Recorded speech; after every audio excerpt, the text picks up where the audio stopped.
Good morning बच्चों। कैसे हैं आप सभी। आपका स्वागत है हमारे YouTube channel study with Shailendra में। और आप हमारे साथ पढ़ रहे हैं प्राचीन भारत का इतिहास। इस वीडियो में हमारा जो डिस्कशन रहने वाला है वो रहने वाला है वैदिक सभ्यता को लेकर। इससे पहले बच्चे हम लगभग प्राचीन भारत के 5 वीडियोस में अलग अलग टॉपिक्स को पढ़ चुके हैं, जिनके वीडियो जो है वो हमारे यूट्यूब चैनल पर ऑलरेडी अपलोड हैं, तो आप वहां से जाकर उन वीडियोस को भी देख सकते हैं। क्लियर है। तो आज का तो टॉपिक आपको समझ में आ ही गया है कि हमारा टॉपिक क्या है। हमारा टॉपिक है वैदिक सभ्यता। ठीक है, वैदिक सिविलाइजेशन। तो बच्चे वैदिक सिविलाइजेशन की अगर बात करते हैं, तो अगर इसके टाइम की बात करते हैं कि ये सभ्यता कब से कब तक चली थी, तो इसका जो टाइम है बच्चा वो माना जाता है 1500 बीसी से 600 बीसी तक। ठीक है, कब से कब तक माना जाता है बच्चा इसका टाइम। इसका टाइम जो है वो माना जाता है 1500 बीसी से 600 बीसी तक। क्लियर है ना, इतना समझ में आ गया होगा आपको। क्या देखा हमने कि वैदिक सभ्यता का जो समय है वो कब से कब तक है, 1500 बीसी से लेकर 600 बीसी तक, है ना। और बच्चे ये जो सभ्यता है ना, एक ग्रामीण सभ्यता है। ठीक है, कैसी है, रूरल जो सिविलाइजेशन है। ठीक है, हमने इंडस वैली सिविलाइजेशन की बात करी थी, तो उसमें हमने बात की थी नगरीय सभ्यता की।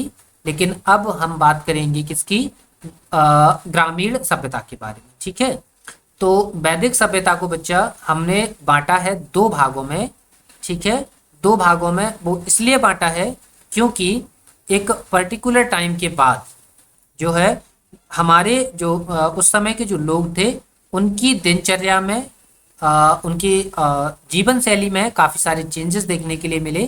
तो हमने जहाँ से नए नए चेंजेस हमको देखने के लिए मिले हैं, वहाँ से हमने प्राचीन जो वैदिक सभ्यता है उसको 2 भागों में बांट दिया है। तो आइए हम दो भाग देख लेते हैं। देखिए, पहला भाग है ऋग्वैदिक काल, जिसका जो टाइम है वो टाइम है बच्चा 1500 बीसी से लेकर 1000 बीसी तक। क्लियर है। अब दूसरा भाग देख लेते हैं। दूसरा भाग है बच्चा उत्तर वैदिक काल। ठीक है, कौन सा है, पोस्ट ऋग्वैदिक पीरियड। इसका टाइम पीरियड कितना है, 1000 से 600 बीसी। क्लियर है बच्चा। तो हमने यहाँ पर वैदिक सभ्यता का समय देखा। वैदिक सभ्यता का जो समय है बच्चा वो कितना है, 1500 बीसी से लेकर 600 बीसी तक। ठीक है, बीसी तो आपको समझ में आता है ना कि बीसी और एडी क्या है। नहीं समझ में आता है तो फिर आपको कभी अगला जो नेक्स्ट हमारा वीडियो रहेगा वहां पर हम बीसी और एडी को ऑलरेडी डिस्कस करेंगे। क्लियर है। तो यहाँ पर हमने वैदिक सभ्यता को जो है वो 2 भागों में बांटा है। एक भाग हमारा ऋग्वैदिक काल कहलाएगा और एक भाग हमारा उत्तर वैदिक काल कहलाएगा।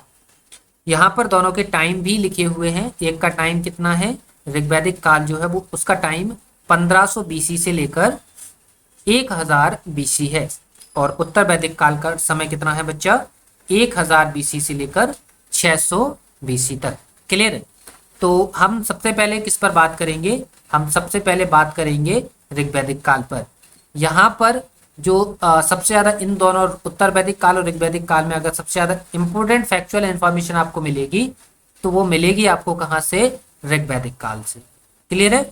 अब उत्तर वैदिक काल में क्या है कि उत्तर वैदिक काल में महाजनपदों का उदय हो जाता है। यहाँ पर बच्चा क्या होता है, यहाँ पर महाजनपदों का उदय हो जाता है, जिस कारण हम इसको एक अलग टॉपिक के रूप में देख लेते हैं। तो उत्तर वैदिक काल में हम ज़्यादा इंफॉर्मेशन को शामिल नहीं करते। इस कारण इस आज के टॉपिक में जो सबसे ज़्यादा इंपॉर्टेंट चीज़ें मिलने वाली हैं बच्चा, वो मिलने वाली हैं आपको ऋग्वैदिक काल में। ठीक है, कुछ चीज़ें बच्चा ऐसी चीज़ें हैं जो आपको याद ही करना है, लर्न ही करना है। ठीक है, तो उनको भी हम देखेंगे। तो सबसे पहले हम कुछ सामान्य जानकारी के बारे में बात कर लेते हैं। तो ये रहा हमारा ऋग्वैदिक काल। इसका समय है बच्चा 1500 से 1000 बीसी।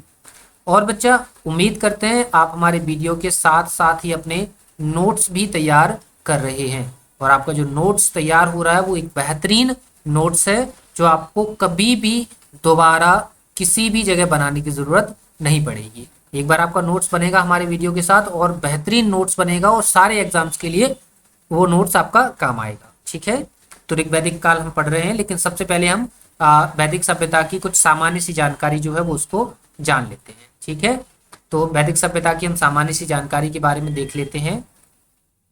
तो क्या है बच्चा कि जो आर्य है ना, आर्य जो है वो पंजाब और अफगानिस्तान में आकर बसे थे।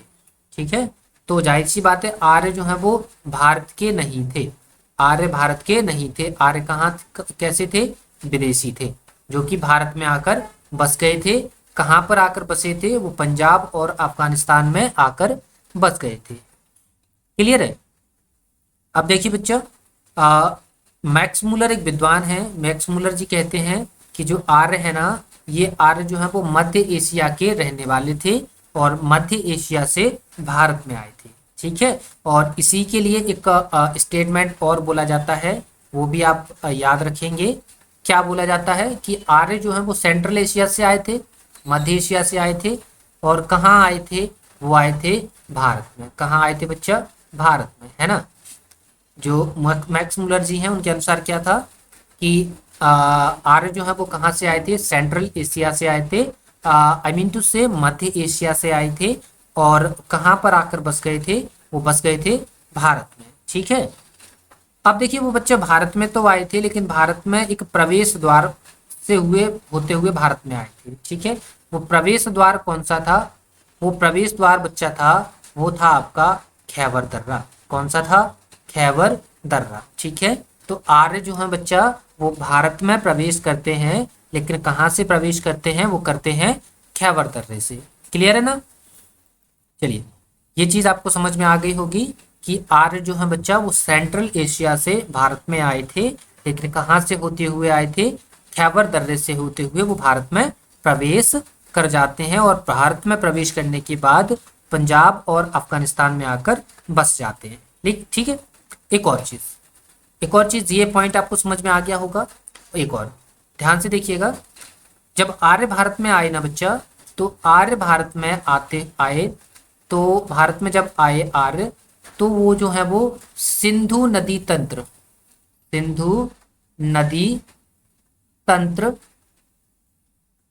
के आसपास के क्षेत्रों में आकर बस गए थे। ठीक है, जो आर्य जो है वो भारत तो आए, ठीक है, पंजाब में और अफगानिस्तान में आकर बसे, लेकिन कहाँ बसे? वो नदियों के आसपास वाले क्षेत्रों में बसे।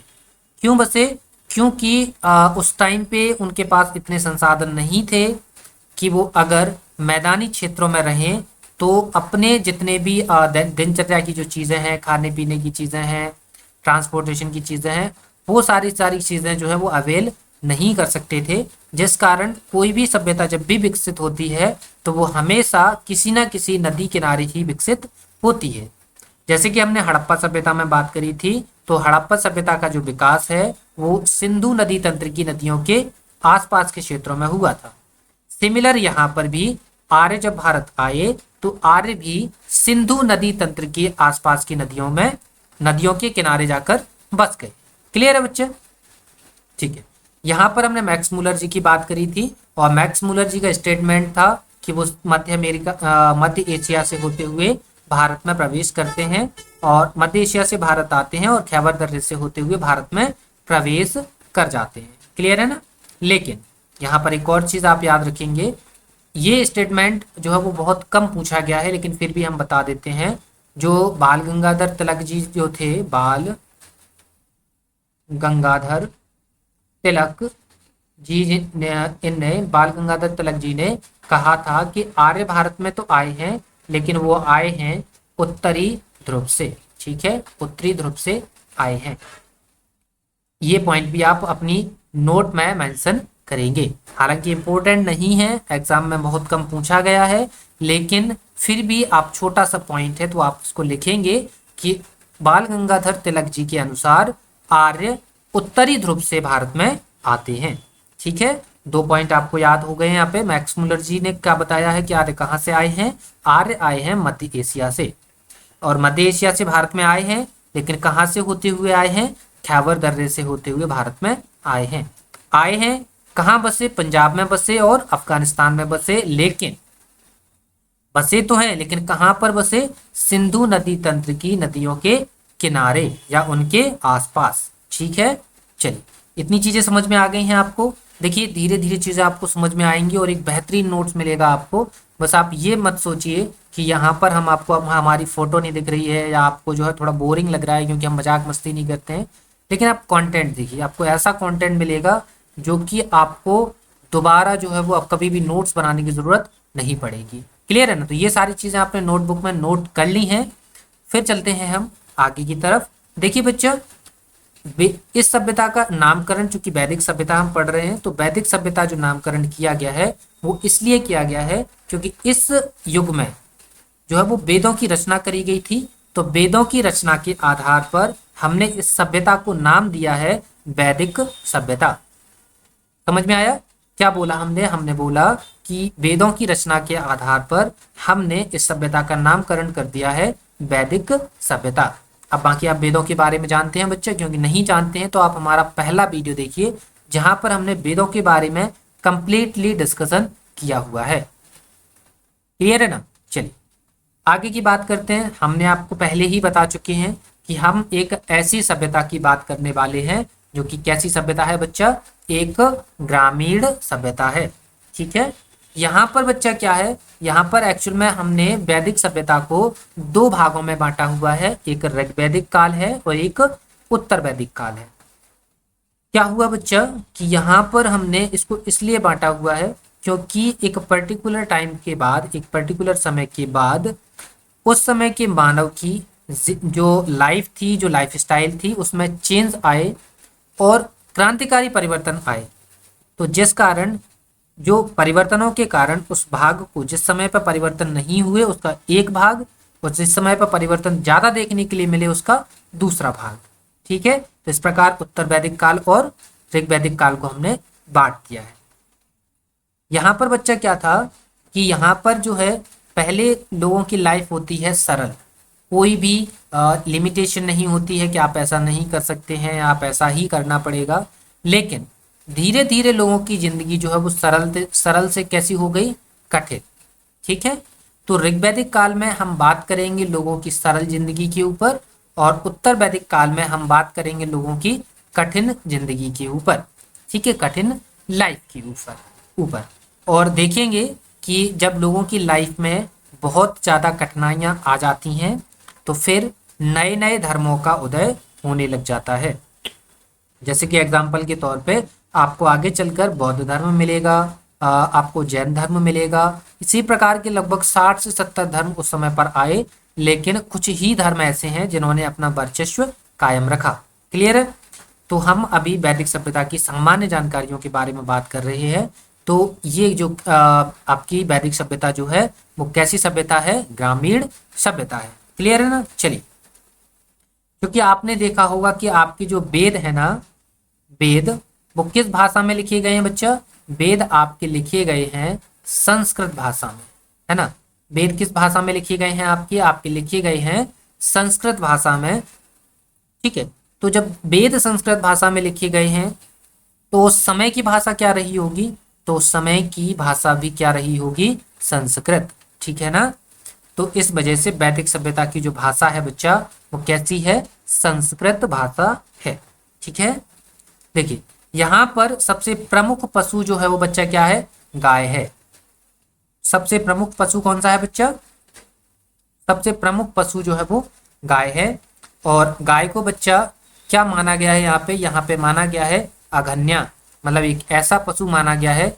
कैसा पशु माना गया है? जो ना मारे जा सकने योग्य है। ठीक है, तो बच्चा ऋग्वैदिक काल में सबसे प्रमुख पशु जो है वो गाय माना गया है।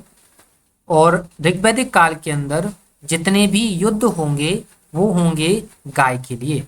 ठीक है, जिसको नाम भी दिया गया है, वो नाम हम आगे डिस्कस करेंगे। लेकिन यहाँ पर आप याद रखिए कि ऋग्वैदिक काल में या वैदिक सभ्यता के अंदर सबसे जो प्रमुख पशु है वो गाय है।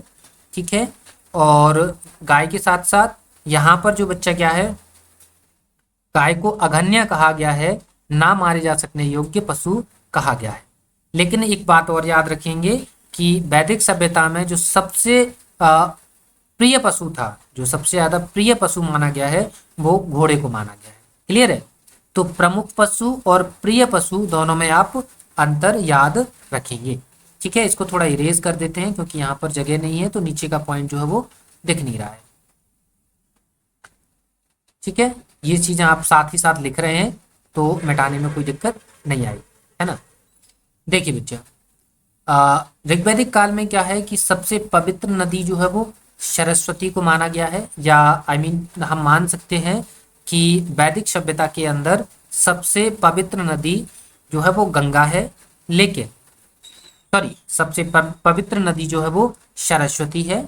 वैदिक सभ्यता के अंदर सबसे पवित्र नदी सरस्वती है, लेकिन यहाँ पर वैदिक सभ्यता के अंदर, या हम बोल सकते हैं ऋग्वेद के अंदर, गंगा और यमुना का भी उल्लेख हमको मिलता है, लेकिन वो सिर्फ एक एक बार हमको मिलता है। ठीक है, इस वाली स्लाइड से हमने बच्चा क्या सीखा है कि हमने कुछ सामान्य जानकारियों की बात करी है वैदिक सभ्यता की।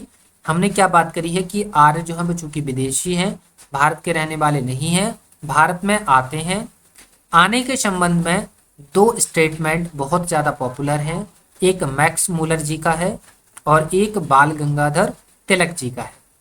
मैक्स मूलर जी कहते हैं कि आर्य भारत में मध्य एशिया से आए और भारत में आने के बाद वो पंजाब और अफगानिस्तान के क्षेत्र में आकर बस गए, लेकिन भारत में प्रवेश करते हैं वो खैबर दर्रे से।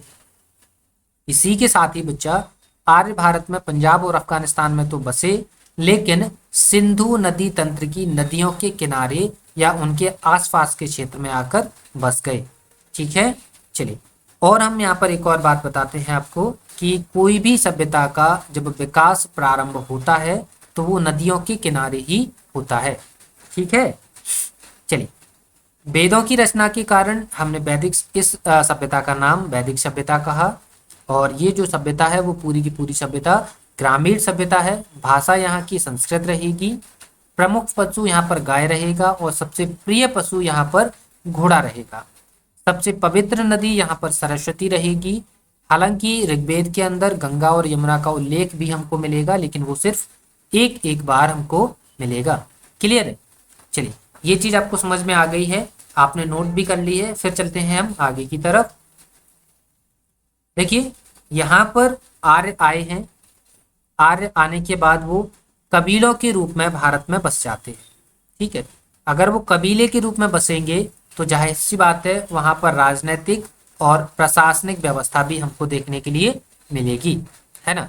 अगर आर्य भारत में आए हैं, आर्य जो है अगर वो सेंट्रल एशिया से कहाँ पर आए हैं, भारत में आए हैं, है ना। भारत में अगर आए हैं तो वो आने के बाद किस में बसेंगे, वो बसेंगे कबीले में। अगर वो कबीले में बसेंगे तो उनकी क्या होगी, राजनीतिक व्यवस्था भी होगी, और कैसी व्यवस्था होगी, प्रशासनिक व्यवस्था भी होगी। ठीक है, तो ये जो पोर्शन है राजनीतिक व्यवस्था और प्रशासनिक व्यवस्था का, ये पूरा पोर्शन याद करने वाला पोर्शन है। ठीक है, तो इसको आपको याद करना है क्योंकि इसमें समझने वाली चीज़ें बहुत ही कम है, तो यहाँ पर आपको याद करना है, इसको बिल्कुल भी नहीं छोड़ना है, क्योंकि आपको हमने यहाँ पर वही इंफॉर्मेशन दी है जो एग्जाम के पॉइंट ऑफ व्यू से इम्पोर्टेंट है। क्लियर है ना बच्चा। चलिए, देखिए, जैसे कि यहाँ पर जो प्रशासनिक व्यवस्था है, राजा की यहाँ पे जो प्रशासनिक व्यवस्था है उसको हमने कुल कितने 5 भागों में बांटा हुआ है। कितने भागों में बांटा हुआ है बच्चा, 5 भागों में हमने बांटा हुआ है। ठीक है, जिसमें कैसे बांटा हुआ है कि जो सबसे छोटी इकाई होगी उसे हम नाम देंगे कुल। क्या नाम देंगे हम, कुल। ठीक है, कई सारे कुलों को मिलकर बनाएंगे हम बच्चा ग्राम। ठीक है, 5 भाग कौन कौन से हैं हम उनकी बात कर रहे हैं कि प्रशासनिक व्यवस्था के अंदर सबसे छोटी इकाई मानी जाएगी कुल, या हम बोल सकते हैं परिवार। फिर उससे कई परिवारों को मिलाकर बनेगा आपका क्या, ग्राम। ग्रामों को मिलाकर बनेगा आपका बिस। ठीक है, ग्रामों को मिलाकर क्या बनेगा बच्चा, बिस। और बिस को मिलाकर बनेगा क्या, आपका बनेगा जन। और जन को मिलाकर बनेगा क्या, आपका राष्ट्र। ठीक है, क्या बनेगा, आपका बनेगा राष्ट्र। क्लियर है ना बच्चा। तो ये हमने प्रशासनिक व्यवस्था के कुल कुछ 5 भागों के बारे में देखा है। तो चलिए हम यहाँ पर डिस्कस कर लेते हैं। ये रहा हमारा कि देखिए, सबसे छोटी इकाई हमारी क्या रहने वाली है, हमारी रहने वाली है कुल। ठीक है, और इसका जो मुखिया होगा, इस कुल का जो मुखिया होगा वो या तो कुलपति कहलाएगा या कुलप कहलाएगा। क्लियर है। सबसे छोटी इकाई प्रशासनिक व्यवस्था की, वैदिक सभ्यता के अंदर प्रशासनिक व्यवस्था की सबसे छोटी इकाई जो है वो मानी जाएगी कुल, और कुल का जो प्रमुख होगा, जो मुखिया होगा वो कहलाएगा कुलपति। उसके बाद बच्चा, फिर उसके बाद कई परिवारों को, जब हम परिवारों को मिलाएंगे तो बनेगा आपका ग्राम। तो ग्राम का जो मुखिया होगा बच्चा वो क्या कहलाएगा, वो कहलाएगा आपका ग्रामीणी। क्या कहलाएगा, ग्रामीणी। ये क्वेश्चन कई बार आपके एग्जाम में पूछा जा चुका है, तो इसलिए आप इस क्वेश्चन को याद रखेंगे। ठीक है, जब कई सारे ग्राम को मिलाएंगे तो बनेगा आपका क्या, बिस। और इस बिस का जो मुखिया है, इस बिस का जो मुखिया है वो कहलाएगा बच्चा क्या, बृहस्पति। क्या कहलाएगा, कहलाएगा बृहस्पति। ठीक है, अब कई सारे बिस को मिलाकर बनेगा आपका क्या, जन। क्या बनेगा, जन। और जन का जो मुखिया होगा वो कहलाएगा बच्चा क्या, राजन। क्या कहलाएगा, कहलाएगा राजन।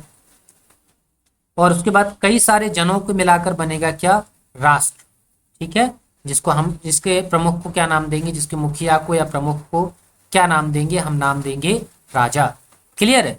चलिए अब देखिए बच्चे, यहां तक ये जो जन, जन जो शब्द है वो यूज होगा आपका ऋग्वैदिक काल में, ऋग्वैदिक काल में। ठीक है, राष्ट्र जो है वो वर्ड यूज होता है उत्तर वैदिक काल में। तो ये भी चीज आपको याद रखना है, रखेंगे बिल्कुल।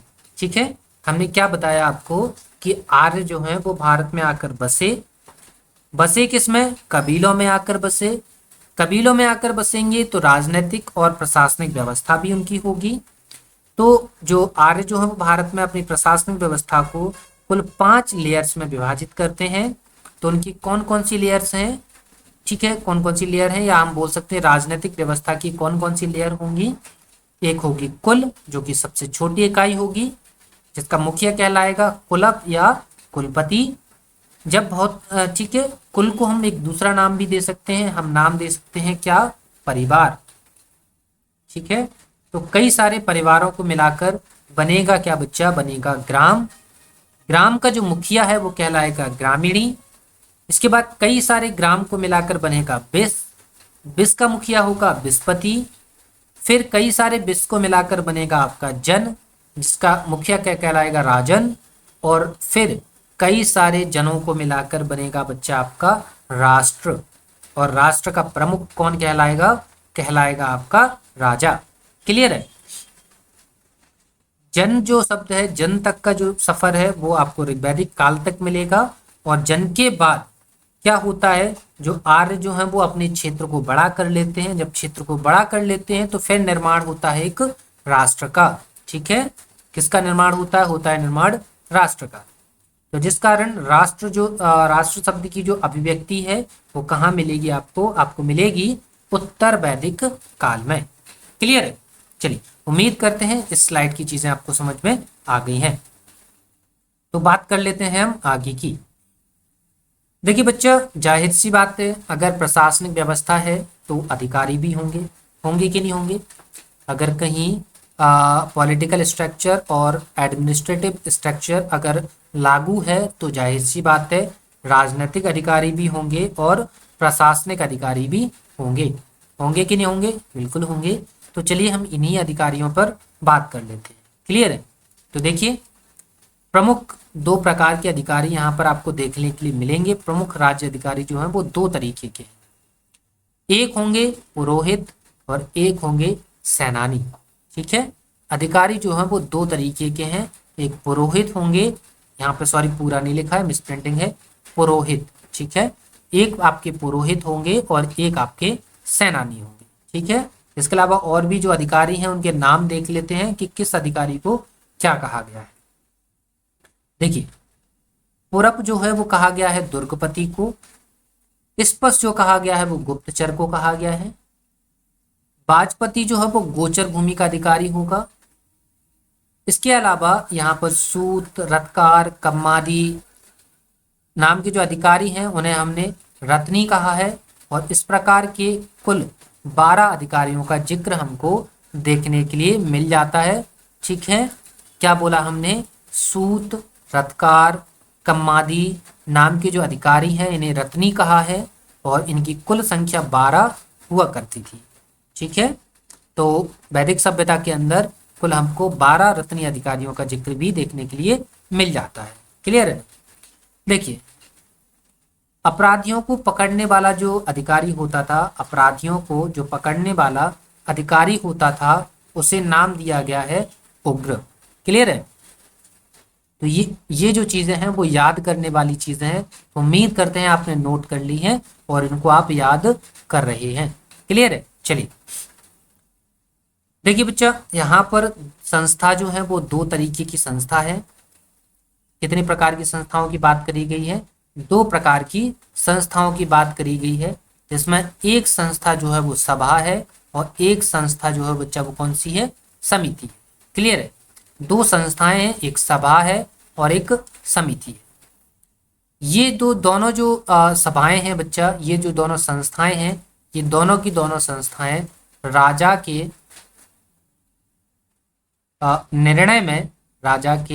निर्णय में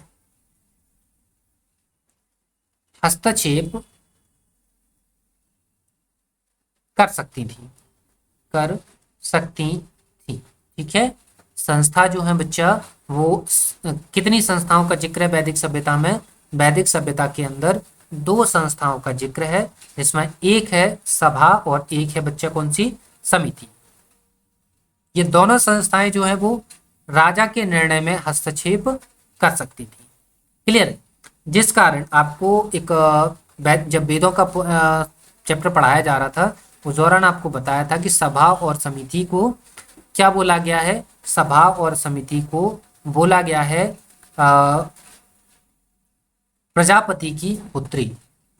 प्रजापति की पुत्री बताया था आपको। उम्मीद करते हैं आपको चीजें याद भी हैं और चीजें समझ में भी आ रही हैं। तो यहाँ पर बच्चा कितनी संस्थाओं की बात है? यहाँ पर बात है 2 संस्थाओं की। एक संस्था है सभा और एक संस्था है समिति। ये संस्था क्या कर सकती हैं? ये संस्थाएं जो हैं वो राजा के निर्णय में हस्तक्षेप कर सकती हैं। अब बच्चा बात आती है कि ये दोनों की दोनों समितियां जो हैं वो संस्थाएं जो हैं वो राजा के निर्णय में हस्तक्षेप तो कर सकती हैं, तो फिर फर्क क्या है? तो चलिए फर्क देख लेते हैं। देखिए 2 संस्थाएं हैं, ये 2 संस्थाएं आ गई हैं आपकी। फर्क यहाँ पे आपको दिख रहा होगा कि जो सभा है वो श्रेष्ठ लोगों की संस्था है ना। सभा जो है बच्चा वो श्रेष्ठ लोगों की संस्था है ना। इसको मिटा देते हैं तो आपको और आसानी से दिखेगा। ठीक है, यहाँ पर देखिए बच्चा संस्था जो है सभा जो है वो किसकी है? श्रेष्ठ लोगों की संस्था है, जबकि जो समिति है वो आम लोगों की संस्था है। ठीक है, समिति जो है वो बच्चा किसकी है? आम लोगों की संस्था है। ठीक है, चलिए उम्मीद करते हैं ये चीजें आपको समझ में आ गई हैं। तो संस्था कितनी संस्थाओं की बात है यहाँ पर 2 प्रकार की संस्थाओं की बात है। एक संस्था होगी सभा जो कि श्रेष्ठ लोगों की संस्था है, दूसरी जो है वो कौन सी है? समिति, जो कि किसकी है? आम लोगों की संस्था है। ठीक है, इसके बारे में एक पॉइंट आपको बता ही चुके हैं कि ये जो दोनों की दोनों संस्थाएं हैं वो क्या कर सकती हैं? राजा के निर्णय में हस्तक्षेप। ठीक है, ये पॉइंट भी आप लिखेंगे। इसी के साथ ही बच्चा सभा और समिति का जो प्रमुख था उसे नाम दिया गया है ईशान। क्या नाम दिया गया बच्चा? उसे नाम दिया गया है ईशान। क्लियर है ना? चलिए उम्मीद करते हैं चीजें समझ में आ रही हैं आपको। फिर बात करते हैं हम आगे की तरफ। देखिए यहाँ पर युद्ध होते हैं, ऋग्वैदिक काल में युद्ध होते हैं, लेकिन आपको बताया भी था, हमने जस्ट फर्स्ट स्लाइड में आपको बताया था, जहां पर हम बात कर रहे थे किसकी? सामान्य जानकारी की। तो बच्चा यहाँ पर जो युद्ध होता था वो युद्ध होता था सिर्फ किसके लिए? गाय के लिए। ठीक है, किसके लिए युद्ध होता था? युद्ध होता था गाय के लिए। अब रीजन क्या था? तो रीजन हम फिर से मैक्स मूलर जी के ऊपर जाते हैं। तो मैक्स मूलर जी ने कहा था कि जो आर्य जो है वो सेंट्रल एशिया से आए थे। कहाँ से आए थे बच्चा? आए थे मध्य एशिया से, है ना। तो बच्चा मध्य एशिया के क्षेत्र में क्या था कि वहां पर पशुपालन जो है वो बहुत ज़्यादा विकसित अवस्था में था, जबकि कृषि जो है वो विकसित अवस्था में नहीं थी। जिस कारण जब आर्य भारत में आए तो उन्होंने भी पशुपालन को जोर दिया, जिस कारण यहाँ पर राजा का सिर्फ एक ही काम होता था, वो काम होता था गायों को ढूंढना। जिस कारण गायों को ढूंढते थे तो उनके लिए युद्ध भी होता था। अब बच्चे युद्ध, आर्यों में युद्ध क्यों होगा, है ना, आर्यों में युद्ध क्यों होगा, पॉइंट तो ये भी आता है ना कि आर्य जब भारत में आए हैं तो आर्यों में युद्ध क्यों होगा। तो इसका रीजन ये था कि सेंट्रल एशिया से आर्य कहाँ आए, आए कहाँ पर, भारत में। लेकिन हमने आपको एक पॉइंट बताया कि आर्य किस में आए, कबीलों में आए। तो पहले एक कबीला आ गया, फिर दूसरा कबीला आया, फिर तीसरा आया, फिर चौथा आया, फिर पांचवा आया। इस प्रकार के भारत में आर्यों के कई सारे कबीले भारत में प्रवेश कर जाते हैं, है ना। तो जिस कारण सभी कबीले जो हैं वो गाय की खोज करते हैं भारत में। तो गाय की खोज करने के दौरान उनमें आपस में युद्ध भी होता है, ठीक है। तो यहाँ पर देखिए लिखा भी है कि यहाँ पर युद्ध में कबीले का नेतृत्व कौन करता था, राजा करता था। जाहिर सी बात है, ये सिंपल सा पॉइंट है कि कबीले का नेतृत्व तो कौन ही करता है, राजा करता है। लेकिन अभी जस्ट बताया कि युद्ध किस लिए होता था, गाय के लिए होता था, जिसके लिए गाय के युद्ध के लिए एक शब्द यूज किया गया है जिसे हम बोलते हैं गविष्ट। देखिए यहाँ पर हमने लिखा भी है कि गविष्ट का मतलब क्या है, गायों की खोज, ठीक है। तो यहाँ पर युद्ध के लिए गविष्ट शब्द का प्रयोग किया गया है, जिसमें बोला गया है कि गायों की खोज के लिए किया जाने वाला युद्ध क्या कहलाता है, गविष्ट, ठीक है। गायों की खोज के लिए किया जाने वाला युद्ध बच्चा क्या कहलाता है, कहलाता है गविष्ट। क्लियर है ना, उम्मीद करते हैं पॉइंट समझ में आ गया है। तो देखते हैं हम फिर आगे की तरफ। देखिए बच्चे, यहाँ पर एक युद्ध बहुत ज्यादा प्रसिद्ध है जिसे हम नाम देते हैं दसराग युद्ध। दसराग युद्ध भी बोल सकते हैं या हम बोल सकते हैं 10 राजाओं का युद्ध, जिसे क्या नाम दिया गया है, जिसे नाम दिया गया है दसराग युद्ध, ठीक है ना। चलिए देखिए, दसराग युद्ध का जो है वो ऋग्वेद के 7वें मंडल में इसका जिक्र हमको देखने के लिए मिल जाता है। इसी के साथ ही पुरुषनी रावी के पुरुषनी जो नदी है उसके तट पर दसराग युद्ध होता है। यहाँ पर पुरुषनी जो शब्द यूज किया गया है इसका मतलब होता है, पुरुषनी एक्चुअल में पुराना नाम है किसका, रावी का, ठीक है। जो रावी नदी है इसका पुराना नाम जो है वो पुरुषनी है। तो आप बोल सकते हैं कि दसराग युद्ध जो है वो पुरुषनी नदी के तट पर या फिर बोल सकते हैं रावी नदी के तट पर हुआ है, ठीक है बच्चा। चलिए, इस युद्ध में क्या होता है कि एक तरफ राजा होते हैं, एक तरफ राजा सुदास है और एक तरफ बाकी जो 10 राजा है वो है। तो इस प्रकार सुदास और 10 अन्य राजाओं के बीच में दसराग युद्ध हुआ था, जिसमें सुदास की क्या होती है, राजा सुदास जीत जाते हैं और अन्य जो राजा है वो हार जाते हैं, है ना। समझ में आ गया ना आपको कि दसराग युद्ध का जो जिक्र है वो ऋग्वेद के 7वें मंडल में हमको देखने के लिए मिलता है। इसी के साथ ही बच्चा दसराग जो युद्ध है वो पुरुषनी नदी के तट पर होता है, इट मीन्स रावी नदी के तट पर होता है। और इस युद्ध में सुदास के साथ साथ अन्य 10 राजा जो हैं वो लड़ते हैं, जिसमें एक तरफ सुदास होते हैं और दूसरी तरफ अन्य 10 राजा होते हैं। जिसमें जब ये युद्ध होता है दसराग युद्ध, तो इसमें सुदास जो है वो जीत जाते हैं, अन्य जो 10 राजाओं का ग्रुप था वो हार जाता है ना, ठीक है। चलिए अब बात करते हैं हम ऋग्वैदिक समाज की, एक ऐसे समाज की जो बहुत ही ज्यादा सिंपल और सरल समाज था। लेकिन बच्चा इस समाज में एक व्यवस्था थी जिसे हम बोलते हैं वर्ण व्यवस्था, जो कि बहुत ही ज्यादा पूछे जाने वाला क्वेश्चन है। ये क्वेश्चन ऐसा शायद ही कोई एग्जाम रहा होगा जहां पर नहीं पूछा गया हो कि वर्ण व्यवस्था कब आरंभ हुई थी या किस काल में प्रसिद्ध थी। तो आपका आंसर होता है ऋग्वैदिक काल में वर्ण व्यवस्था जो है वो प्रसिद्ध होती है। क्लियर है। चलिए अब वर्ण व्यवस्था का मतलब क्या होता है बच्चा, तो वर्ण व्यवस्था का मतलब होता है नए नए वर्ण, ठीक है।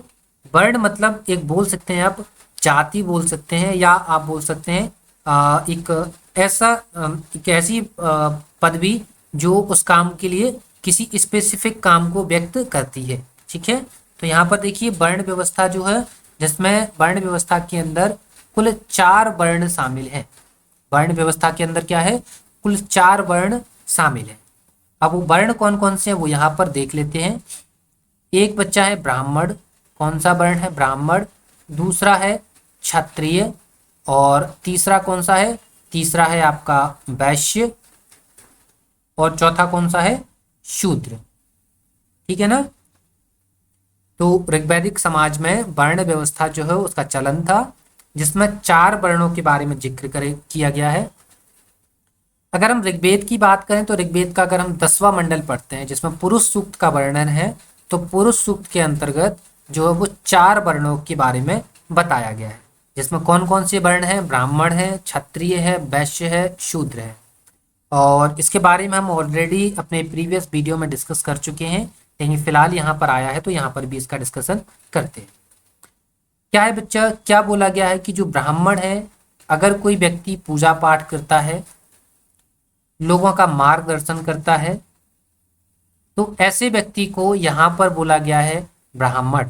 ठीक है, यहाँ पर कोई भी इस प्रकार की व्यवस्था नहीं है कि अगर आपके पिताजी ब्राह्मण हैं तो आप भी ब्राह्मण होंगे। आपका कर्म डिसाइड करेगा कि आप किस वर्ण में जाएंगे। अगर आप पूजा पाठ करते हैं, मार्गदर्शन करते हैं, ठीक है, तो आप कहलाएंगे ब्राह्मण। अगर आप कबीले की रक्षा करते हैं, गायों को ढूंढते हैं, युद्ध करते हैं, तो आप कहलाएंगे क्या, क्षत्रिय। लेकिन अगर आप व्यापार करते हैं तो आप कहलाएंगे वैश्य। लेकिन अगर आप जुड़े हुए हैं इनकी सेवा सहायता से, इन तीनों वर्णों की सेवा सहायता से अगर आप जुड़े हैं, किससे जुड़े हैं, तीनों की सेवा सहायता से जुड़े हैं, तो आप कहलाएंगे शूद्र। ठीक है, या आप बोल सकते हैं अगर गायों को आप चराते हैं, उनकी सेवा करते हैं, और इन तीनों वर्णों में से आप किसी की सेवा करते हैं, तो आप कहलाएंगे शूद्र। ठीक है, ये चीजें समझ में आ गई। ये बात थी कर्म की। लेकिन इसके बारे में एक और स्टेटमेंट बोला जाता है। क्या बोला जाता है कि जो परम पुरुष है, परम पुरुष इट मीन्स हम बोल सकते हैं भगवान ब्रह्मा। ठीक है, बोला गया है कि इनके जो मुख से निकले हैं, मुख से जो निकले हैं वो हैं आपके ब्राह्मण। कहा गया है कि इनकी जो भुजाओं से निकले हैं वो कहलाए हैं आपके क्षत्रिय। और कहा जाता है इनकी जो जांघों से निकले हैं वो कहलाते हैं वैश्य।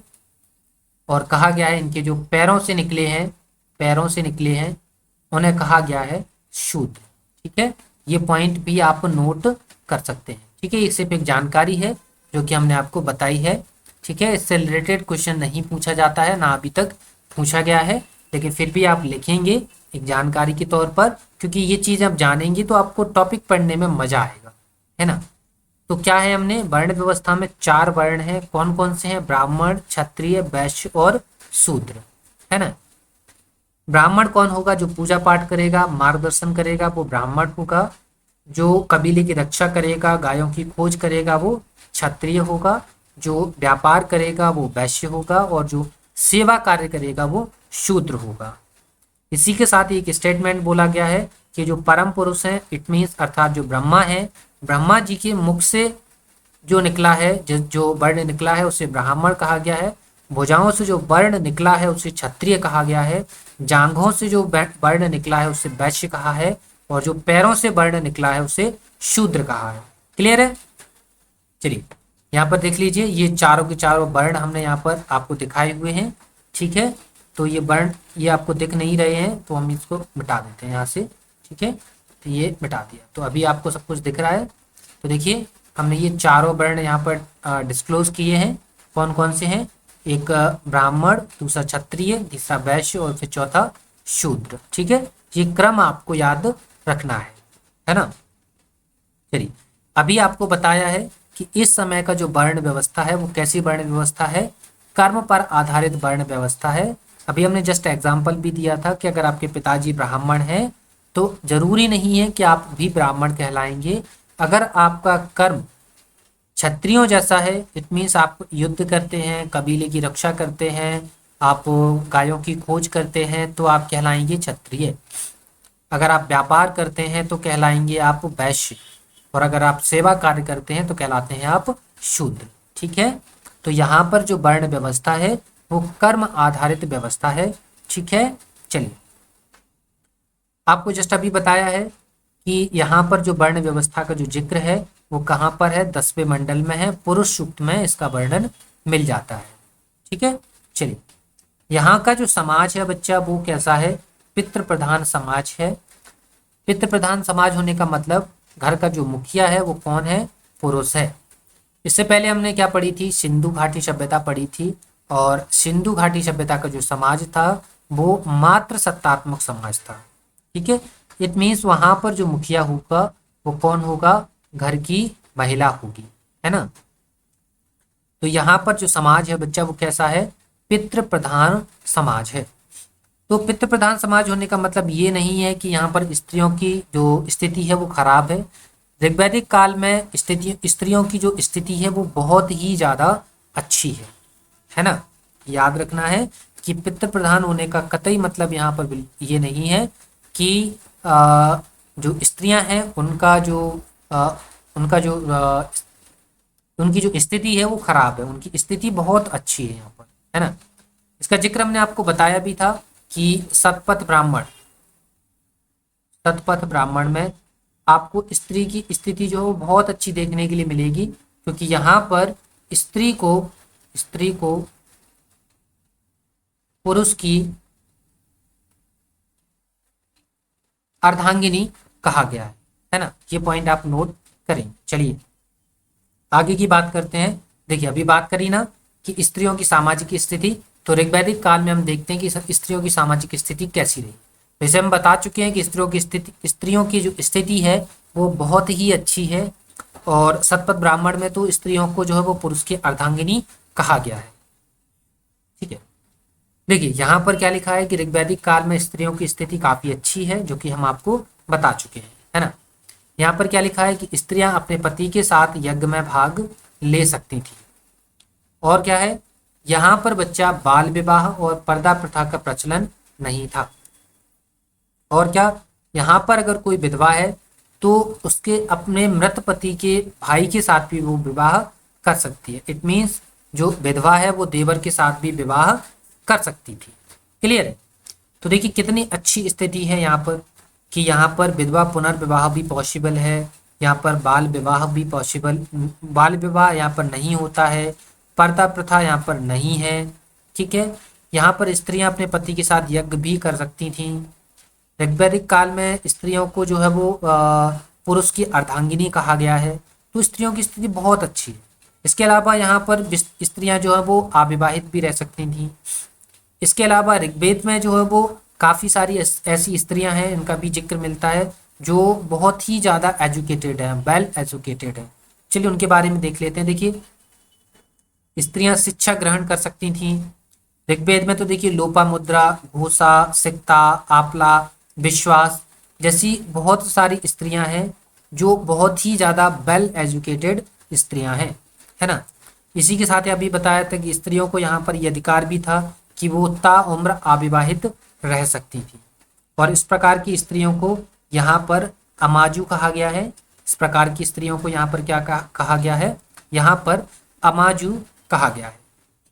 क्लियर है बच्चा, उम्मीद करते हैं चीजें समझ में आ रही हैं। तो इस स्लाइड में हमने क्या देखा है कि ऋग्वैदिक कालीन जो समाज था उसमें स्त्रियों की स्थिति बहुत ही ज्यादा अच्छी थी।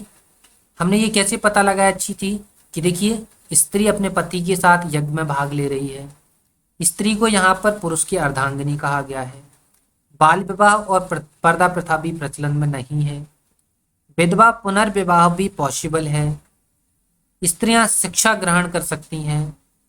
ठीक है, इसके अलावा यहाँ पर स्त्रियों को अविवाहित रहने का भी अधिकार है।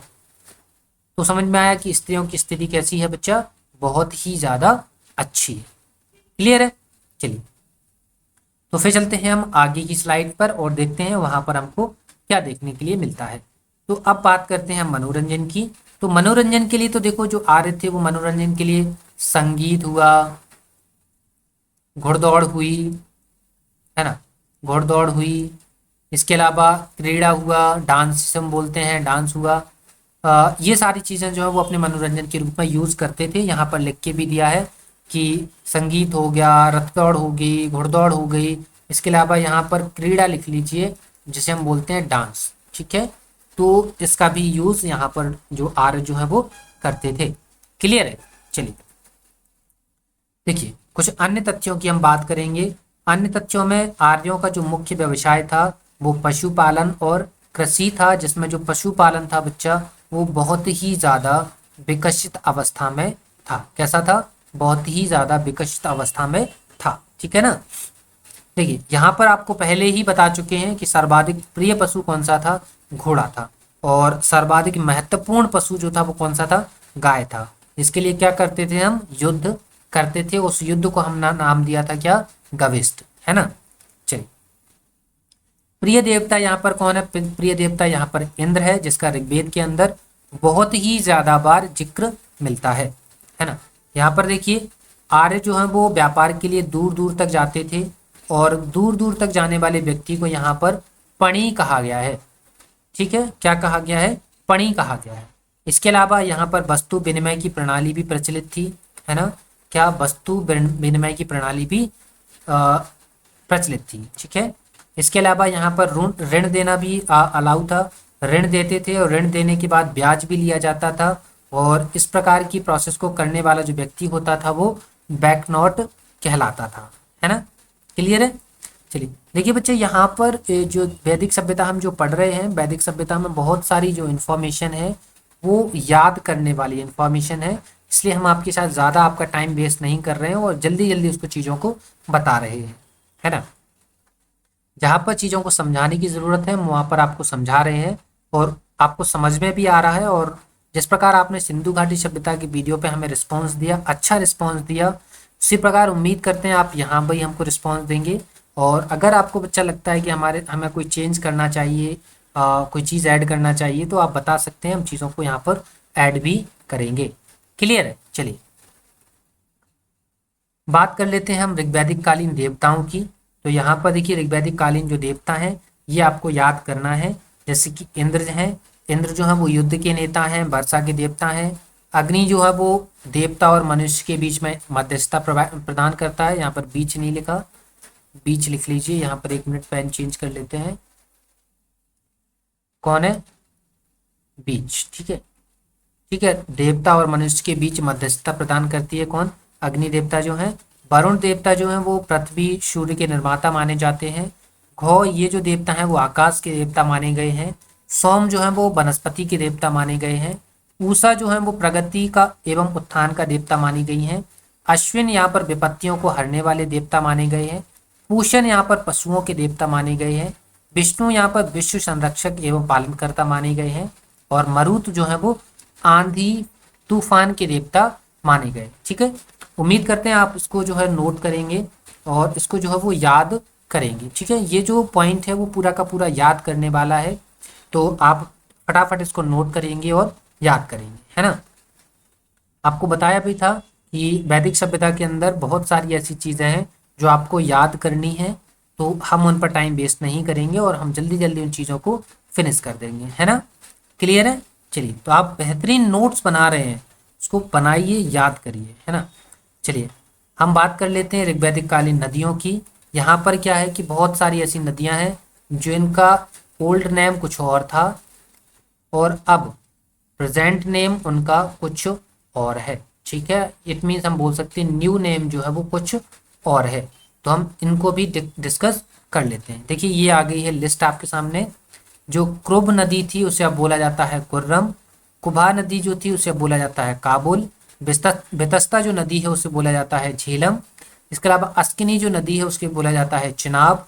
पुरुषनी को राबी, सुतुद्री को सतलज, बिपाशा को ब्यास, सदानीरा को गंडक, द्वस्तवती को घग्गर, गोमती को गोमल, यहाँ पे गोमल लिख लीजिए, गोमल, और सुबस्तु को स्वात, ठीक है। इसमें कुछ इंपॉर्टेंट नदियां हैं जिनसे रिलेटेड क्वेश्चन पूछा गया है एग्जाम में, तो उन पे आप स्टार लगा लीजिए। जैसे कि आपकी अस्किनी है, बेतस्ता है, पुरुषनी है, सुतुद्री है, बिपाशा है और सदानीरा है। ये जो नदियां हैं इनको आपको बिल्कुल याद कर लेना है, रट लेना है। ये क्वेश्चन कई बार एग्जाम्स में पूछे जा चुके हैं, तो आपको ये आपके लिए इम्पोर्टेंट है। इसी के साथ ही देखो पिछली वाली स्लाइड में हम बात कर लेते हैं। तो देखिए इस स्लाइड में आपके लिए इम्पोर्टेंट कौन सा है? इंद्र देवता आपके लिए इम्पोर्टेंट है, अग्नि इम्पोर्टेंट है, वरुण आपके लिए इम्पोर्टेंट है। ठीक है, ये तीन आपके लिए इम्पोर्टेंट है। यहाँ पर इन्हीं तीनों से मोस्ट ऑफ द केसेस में क्वेश्चन पूछे जाते हैं। क्लियर है? तो यहाँ पर इम्पोर्टेंट आपके लिए तीन है, बाकी आप सारे के सारे याद करिए, है ना। आपके लिए सभी इंपॉर्टेंट है, लेकिन हमने वेरी वेरी इंपॉर्टेंट जो बताए हैं वो यहाँ पर तीन ही देवता है। और मोस्ट ऑफ द केसेस में अगर आपका प्रश्न बन रहा है तो इन तीन ही देवताओं से आपका क्वेश्चन बनता है। ठीक है, चलिए आगे चलते हैं। हमने यहाँ पर नदियों की बात करी है, इंपॉर्टेंट नदियां भी आपने देख ली हैं। अब हम बात करते हैं किस पर? उत्तर वैदिक काल पर। तो देखिए उत्तर वैदिक काल आते आते लोगों को जो सरल जीवन था वो बहुत ही ज़्यादा कठिनाइयों से भर चुका था, है ना। ठीक है, क्यों भर चुका था? यहाँ पर जो आप वर्ण व्यवस्था आप पढ़ रहे थे, ठीक है, कहाँ पर? ऋग्वैदिक काल में। ऋग्वैदिक काल में आप पढ़ रहे थे क्या? ऋग्वैदिक काल में आप पढ़ रहे थे वर्ण व्यवस्था, जो कि कहाँ पर? पोस्ट ऋग्वैदिक में, पोस्ट ऋग्वैदिक पीरियड में, इट मीन्स उत्तर वैदिक काल में ये जो वर्ण व्यवस्था है वो बन जाती है बच्चा वर्ण मूलक व्यवस्था। इट मीन्स हम बोल सकते हैं क्या? जाति मूलक व्यवस्था। मतलब अब बच्चा अगर शर्मा के घर जन्म ले रहा है तो बच्चा शर्मा ही होगा, वर्मा नहीं बन सकता है। अगर बच्चा वर्मा के घर पैदा हो रहा है ना तो वो वर्मा ही रहेगा, शर्मा नहीं बन पाएगा, है ना। तो मतलब अब वर्ण जो है वो फिक्स हो चुके हैं। अगर आप क्षत्रिय हैं तो आपका बच्चा भी क्षत्रिय होगा, वो शूद्र नहीं बनेगा, है ना। अगर आपने ब्राह्मण के घर जन्म लिया है तो आप बाय डिफॉल्ट ब्राह्मण ही हैं। अब आप कोई दूसरे वर्ण में नहीं जा सकते थे, इसलिए आपका जीवन जो है वो सरल से कठिन हो गया था, है ना। यहाँ पर कर्मकांड नहीं थे, कोई पूजा पाठ करना ज़्यादा इम्पोर्टेंट नहीं था। मन है तो करिए, नहीं है तो मत करिए। यहाँ पर कर्मकांड आ जाते हैं। यहाँ पर क्या आ जाते हैं? कर्मकांड आ जाते हैं। नहीं भाई ऐसा करना ही है, कुछ नहीं हो सकता है। अगरबत्ती लगाता है लगाना है, ब्राह्मण जनेऊ धारण करता है तो करना है। इसका कोई यहाँ पे वो नहीं है दूसरा उपाय कि ब्राह्मण है जनेऊ धारण नहीं करना है, करना है। तो जीवन क्या हो गया है आपका? कठिन, सरल नहीं बचा है ना। तो इसीलिए उत्तर वैदिक काल में लोगों की जिंदगी क्या हो गई है? लाइफ क्या हो गई? कठिन हो गई है। समझ रहे ना। तो इसीलिए ऋग्वैदिक काल का जो जीवन है वो बहुत सरल है। इसीलिए दयानंद सरस्वती जो जिस वेदों की बात करते हैं ना, बोलते हैं वेदों की ओर लौटो। तो जिस भी वेद की वो बात करते हैं ना वो ऋग्वैदिक काल के दौरान की बात करते हैं, वो इस काल की बात नहीं करते हैं, उत्तर वैदिक काल की। इसको कभी हल्के में मत ले लीजिएगा, है ना। बोले दयानंद सरस्वती जी ने बोला है वेदों की ओर लौटो, और वर्ण व्यवस्था का करते हैं वो सपोर्ट। तो वर्ण व्यवस्था का मतलब जो है कि ये उत्तर वैदिक काल वाली है, उत्तर वैदिक काल वाली नहीं है बच्चा। समझ रहे ना। तो क्या है, हमने क्या सीखा है कि ऋग्वैदिक काल में जो वर्ण व्यवस्था है वो कैसी है? वहाँ पर कर्म कांड नहीं है, पूजा पाठ नहीं है, कोई भी गाइडलाइन नहीं है कि भैया शर्मा का बच्चा शर्मा ही होगा, वर्मा का बच्चा वर्मा ही होगा। नहीं, पोस्ट ऋग्वैदिक पीरियड में हो जाता है, उत्तर वैदिक काल में हो जाता है बच्चा। क्या हो जाता है? क्योंकि वर्ण व्यवस्था बन जाती है वर्ण मूलक व्यवस्था, मतलब जाति मूलक व्यवस्था, जहां पर आ जाते हैं तरह तरह के कर्मकांड। मतलब कि अगर आप बच्चे ने लिया है शर्मा के घर में जन्म तो बच्चा शर्मा ही है, वर्मा के घर जन्म लिया है तो वर्मा ही है। ठीक है, कर्मकांड की बात करें तो अभी जस्ट एग्जाम्पल दिया ना कि उत्तर वैदिक काल में क्या था कि ब्राह्मण अगर जनेऊ धारण करता है तो उसका बच्चा जो ब्राह्मण है वो भी जनेऊ धारण करेगा। समझ रहे हैं?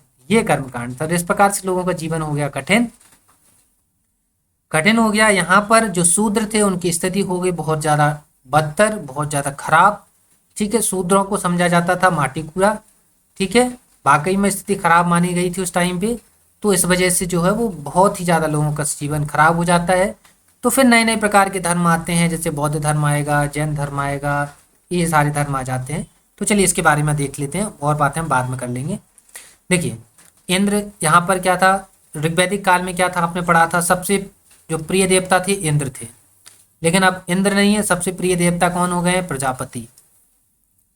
देखिए यहाँ पर वहाँ वहाँ कोई युद्ध यज्ञ होता ही नहीं था। यहाँ पर यज्ञ भी स्टार्ट है कौन से, राजसूय यज्ञ। ये कब होगा, जब कौन राजा का क्या होगा, राजा का राज्य अभिषेक जब होगा, राजा का राज्य अभिषेक जब होगा तो एक यज्ञ होगा जिसे बोला जाएगा राजसूय यज्ञ। बेचारे राजा को देखो बंधनों में बांध दिया, बेटा राजा बनना है, बन गए हो तुम, घोषणा हो गई है, यज्ञ करा लो, राजसूय यज्ञ, तुम्हारा राज्यभिषेक करवाएंगे, तिलक करवाएंगे, है ना। तो कर्म कांड बढ़ रहे हैं, लोगों का जीवन टफ हो रहा है। पहले क्या था, भैया गायों की खोज में निकल गए, युद्ध कर लिया, तुम क्षत्रिय बन गए, कोई कुछ नहीं करना, समझ रहे हैं। हाँ, वर्ण मूलक व्यवस्था बन गई है, जाति मूलक व्यवस्था, वर्ण व्यवस्था बन गई है, वर्ण मूलक व्यवस्था, या बोल सकते हैं हम जाति मूलक व्यवस्था। गोत्र भी आ गया साथ में। आप ब्राह्मण है ठीक है, लेकिन आप ब्राह्मण कौन से हैं, कौन से वाले ब्राह्मण, क्षत्रिय हैं, कौन से क्षत्रिय हैं, सोलंकी हैं, गायकवाड़ हैं, राठौड़ हैं, कौन से क्षत्रिय हैं, वैश्य हैं, कौन से वैश्य हैं, अग्रवाल जी हैं कि जो है नगरिया जी हैं, या फिर कौन से हैं, जो भी है बहुत सारे वैश्य होते हैं, ठीक है, गुप्ता जी हैं। तो बहुत सारे वैश्य आ गए। शूद्र हैं, शूद्रों में भी आप जानते हैं डिफरेंट डिफरेंट वेराइटीज आ गई भी, तो बहुत सारे गोत्रों के नाम भी आ गए यहाँ पर, ठीक है। अब यहाँ पर हल को सिरा कहा गया है, हल की रेखा को सीता कहा गया है। ये आपके लिए बहुत ही ज़्यादा इंपॉर्टेंट है, ये क्वेश्चन कई बार एग्जाम में आ चुका है ना। मुद्रा, मुद्रा को निष्क और शतमान, यहाँ पर दो प्रकार की मुद्राएं थी, और ज़्यादा मुद्राओं का यहाँ पर जिक्र देखने के लिए नहीं मिलता है ना। इसके अलावा यहाँ पर कौशाम्बी जो शहर है, कौशाम्बी नगर जो यूपी में आता है आपका, कौशाम्बी में प्रथम बार पक्की ईंटों का प्रयोग हमको देखने के लिए मिलता है, कब, उत्तर वैदिक काल में, ठीक है। तो ये चीज़ें आपने समझ ली हैं, ठीक है। तो ये चीज़ें कुछ समझने वाली थी तो हमने समझाई हैं आपको। अगर याद करने वाली होती हैं तो हम बिल्कुल कहते हैं कि याद कर लीजिए सर, क्यों परेशान हो रहे हैं, डेटा नोट करिए, इंपॉर्टेंट डेटा हम बताते हैं कि ये इंपॉर्टेंट है तो आप उसको नोट करिए, वो याद कर मारिए। ये समझ में आया होगा ना, मज़ा आया होगा। उत्तर वैदिक काल में क्या था, सरल से जीवन हो गया कठिन, वर्ण व्यवस्था बन गई वर्ण मूलक व्यवस्था, या हम बोल सकते हैं जाति मूलक व्यवस्था। क्या आ गए, कर्मकांड आ गए, और क्या आ गया, गोत्र आ गए, ठीक है। मतलब अब जो है वो अग्रवाल जी का बेटा भी पहले तो क्या समझ में आया कि ब्राह्मण का बेटा ब्राह्मण होगा, है ना। अब बात आती है हमारे रावत जी हैं, जो इसमें आपको फोटो देखने के लिए मिलेगी आगे, सबसे आगे लगी है रावत जी की फोटो, शैलेंद्र रावत। तो वो हमारे रावत जी हैं। अब उनका लड़का जो है वो रावत ही होगा, है ना, और कोई नहीं बन सकता वो। ये गोत्र व्यवस्था आ गई है। हल, हल को सिरा और हल को सिरा कहा गया, हल की रेखा को सीता कहा गया है। मुद्रा दो प्रकार की है, निष्क और शतमान है। कौशाम्बी नगर में प्रथम बार पक्की ईंटों का प्रयोग हमको देखने के लिए मिल जाता है। इसके बाद बच्चा याद करने वाली चीज है वो है कि यहाँ पर जो है दर्शन शास्त्र जो है वो आ जाते हैं, ठीक है। बहुत प्रकार के जो दर्शन शास्त्र हैं वो देखने के लिए मिल जाते हैं, तो आप उनको याद करेंगे बिल्कुल, ठीक है। सारे के सारे इंपॉर्टेंट हैं। देखिए ये रहे, जैसे चारबाग जी थे, इन्होंने जो चारबाग जी हैं उन्होंने दर्शन शास्त्र, कौन सा दर्शन शास्त्र बनाया है, चारबाग। जैसे पतंजलि जी जो हैं उन्होंने योग दर्शन शास्त्र दिया है। कपिल ने सांख्य दर्शन शास्त्र दिया है। गौतम ने न्याय दर्शन शास्त्र दिया है। जैमिनी ने पूर्व मीमांसा और उत्तर मीमांसा, ये दो जो है वो दर्शन शास्त्र दिए हैं। और कणात जी ने वैशेषिक जो है दर्शन शास्त्र दिया है। और ये सारे के सारे जो है वो वेरी इंपॉर्टेंट हैं। ये किसी ना किसी एग्जाम में हर बार बार बार पूछे जाते हैं, तो आपको याद करना है। क्लियर है ना। तो आपको ऐसा नहीं करना है कुछ छोड़ना है, यहाँ पर कोई भी चीज़ छोड़ने लायक हम नहीं बताते हैं।